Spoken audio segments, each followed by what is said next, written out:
নমস্কার সবাইকে, গুলু মাম এবং ডটার চ্যানেলে স্বাগতম। এখানে আমরা আজকে ইলিশ মাছের দো পেঁয়াজুর রেসিপি নিয়ে এসেছি।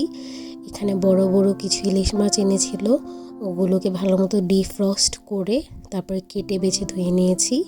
এখন আমরা এর মধ্যে একে একে সব গুঁড়া মশলা দিয়ে দিব। এখানে ফার্স্টে আমরা হলুদ গুঁড়া দিয়ে দিয়েছি, তারপর কিছুটা লবণ দিয়ে দিব এবং এটা দিয়ে ভালো মতো মিক্স করে নিব। সাথে কিছুটা মরিচের গুঁড়া দিয়ে দিয়েছি। এখানে আমরা আদা রসুন ব্যবহার করব না, কারণ ইলিশ মাছের একটা নিজস্ব গন্ধ থাকে।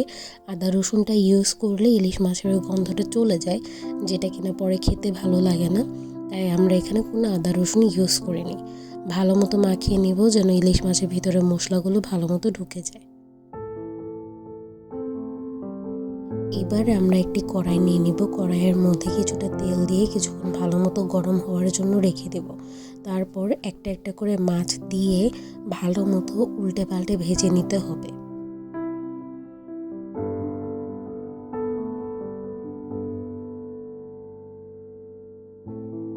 মাছগুলোকে আলতোভাবে নাড়াচাড়া করতে হবে যেন এগুলো ভেঙে না যায়।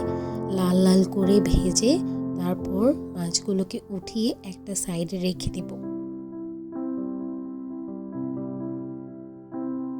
ইলিশ মাছগুলোকে আমরা লাল লাল করে ভেজে নিয়েছি, দেখতে পাচ্ছেন কত সুন্দর দেখা যাচ্ছে।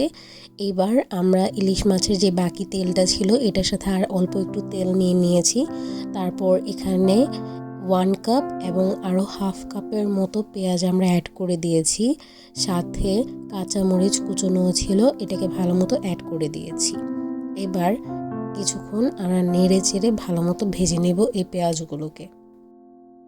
পেঁয়াজটাকে কিছুক্ষণ ভেজে নেওয়ার পর এখানে আমরা সব গুঁড়া মশলাগুলোকে অ্যাড করে দিব।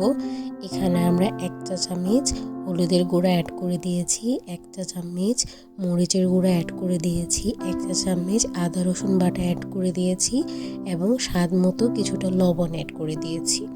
এরপর আমরা এই পেঁয়াজগুলোকে ভালো মতো নেড়ে দিব। এখানে আমরা এক্সট্রা কোনো পানি দিব না, শুধু মাছের যে এক্সট্রা মশলাগুলো ছিল ওটাকে ভালো মতো আমরা একটু ধুয়ে নিব, ওই হালকা পানিটাই আমরা অ্যাড করব, এছাড়া আর কোনো পানি অ্যাড করব না। এর মধ্যে আমরা আরও কিছুটা ধনিয়া গুঁড়ো অ্যাড করে দিয়েছি, আমার একটু কম মনে হয়েছিল তাই পরবর্তীতে অ্যাড করে দিয়েছি।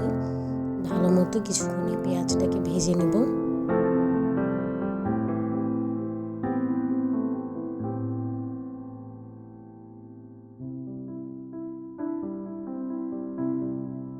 পেঁয়াজটা যখন ভালো মতো ভাজা হয়ে আসবে এবং তেলটা পুরোপুরি পেঁয়াজের গা থেকে ছেড়ে দেবে, তখন আমরা ইলিশ মাছগুলোকে উপর থেকে অ্যাড করে দিব। অ্যাড করে দিয়ে আস্তে আস্তে এই পেঁয়াজের সাথে মাছগুলোকে মিশিয়ে নেব।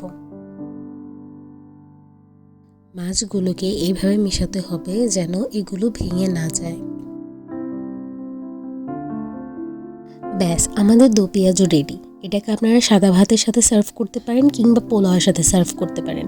খেতে খুবই দারুণ লাগে এবং খুবই সিম্পল একটা রেসিপি। বাসায় নিশ্চয়ই ট্রাই করবেন। আমাদের চ্যানেলটিকে লাইক, কমেন্ট এবং শেয়ার করবেন এবং আমাদের পাশে থাকবেন।